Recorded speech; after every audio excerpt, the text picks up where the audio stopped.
Hello and welcome, I'm Raziel, and so today I want to talk about Warhammer YouTubers. This is probably going to be the final time, and it's kind of one-sided, which I'm not happy about because it's about the negative YouTubers. I can't really talk about the positive YouTubers in this same sense because, to be honest with you, they're kind of fanboys and changing their minds or how they're going to help anyone outside of Warhammer is going to be very difficult. I think there's Eons of Battles, kind of the only one that really tries to be fair across all boards. It's the only one I actually see paint different models and talk about different games. However, when it comes to the super negative videos, the super negative YouTubers, the ones that constantly bash you, Games Workshop, they go, "Hey, Games Workshop's a scam, they're ripping you off," etc., etc. I'm not defending Games Workshop here. I'm just giving examples of what they say, and Games Workshop has a history of bad behaviour and it needs to be called out. But also, I will say this too, when they do something well or something that seems to be good for the consumer, that needs to be spoken about as well. And I will do both because I think it's important, but it needs to be on the extreme of each end. That's it. Now, the thing with these negative YouTubers that I've found in commonality is they are very negative, right? They're very negative. They will, like I said, they'll tell you how much Games Workshop's ripping you off. They'll tell you how bad something is, and they'll just state that over and over again.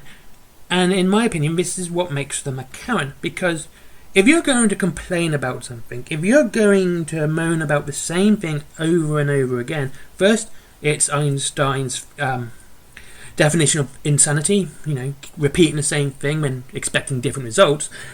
But also, it's just farting in the wind. And that's all it really is. Because all they're doing is complaining. It might be entertaining, and with YouTube's preference to negative videos, it's going to probably do well, but it's also very low-hanging fruit. I try to aim slightly higher. So, what could they do, and what should they do, in my opinion? As I said, this is my opinion. If you're going to complain about something, and you are saying how bad the company is, and, just telling people to stay away, offer an alternative. This is the one that really sort of came out to me, really shone. But they don't offer alternatives.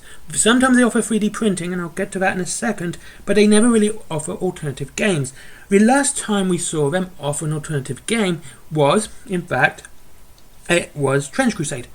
Arch brought it up on Twitter, or something like that. Something happened and it blew up quite quickly. A game that was pretty much dead, as it hadn't seen a new model or anything new for 2 years. And then, of course, it was supposedly woke. But if any of them had done just 5 minutes research, they would have learned that one of the designers is selling female Space Marines.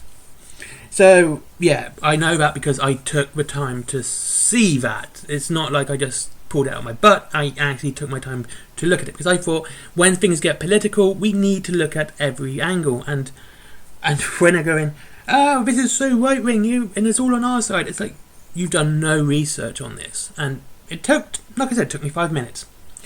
And of course it blew up as being super woke, etc. Whatever they say, that's what happened. So, but if using Trench Crusade as our example here, and how quickly it blew up, if they took that time and effort to talk about any other game, any other company, any other system, they could have blown them up just as much.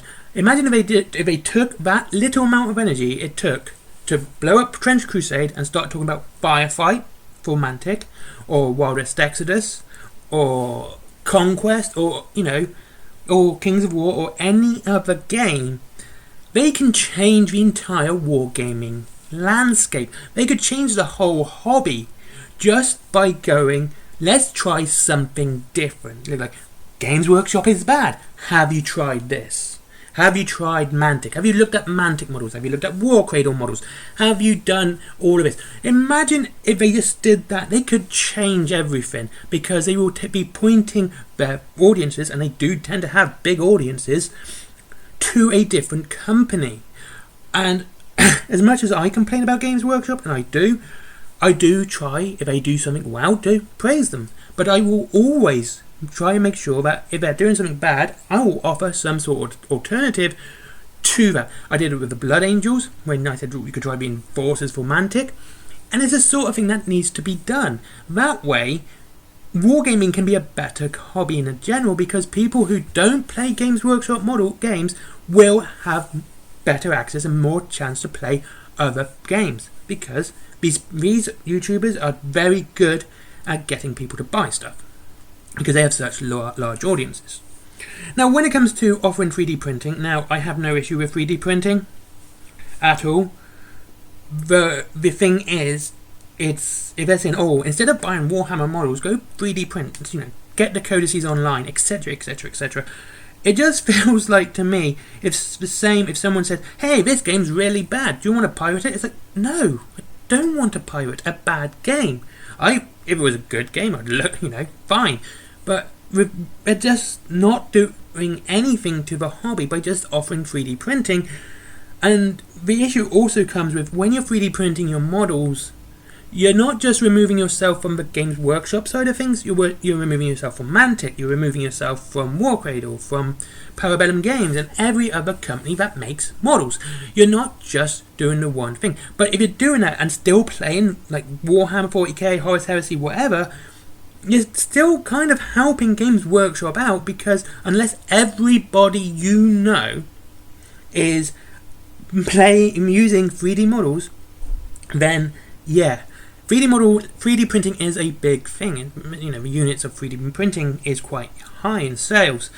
So, but not everyone's going to be doing that for models, and not everyone's going to do that for like Games Workshop and minis, and it's the same.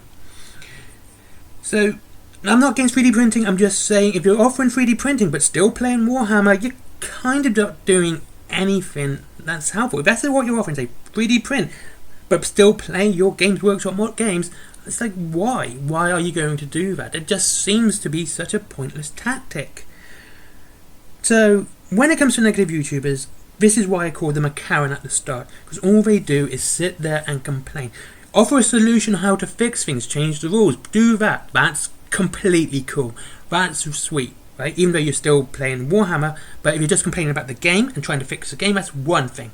When you're complaining about the company and not doing anything to offer an alternative to said company, then you have a bigger issue, and that's it. Anyway, so thank you very much for watching. I hope you all had a lovely day. I hope you have a good time with it. I hope you're having a very nice day. I hope the sun is shining and everything else. And I love all you regular viewers. God, you guys keep me going and keep me humble. You tell me what you like and what you don't like. Love it. Anyway, as always, there's a link to Wayland Games down below if you wish to save money on your wargaming. Up to 20% off and free delivery after £20. And it's the best place to get Wild West Exodus, which is the one game I should say everyone should play, because it's fantastic. There's Forbidden Planet for comics, DVDs, mangas, all that fun geeky stuff which everyone loves and is sort of popular. There's my comics if you want to see Little Red Riding Hood go absolute ham on some Lovecraftian cyborg werewolves. There's horror anthology if you want to go down that route as well. There's 2 down there. I really got to publish the 3rd one now. It's almost finished, but just time has got away from me. And there's my merchandise, stickers, t-shirts, cups, etc. There is also Skyforge. Never forget Skyforge. Let's get them up that Google algorithm. And finally, Patreon, because business. Bye bye.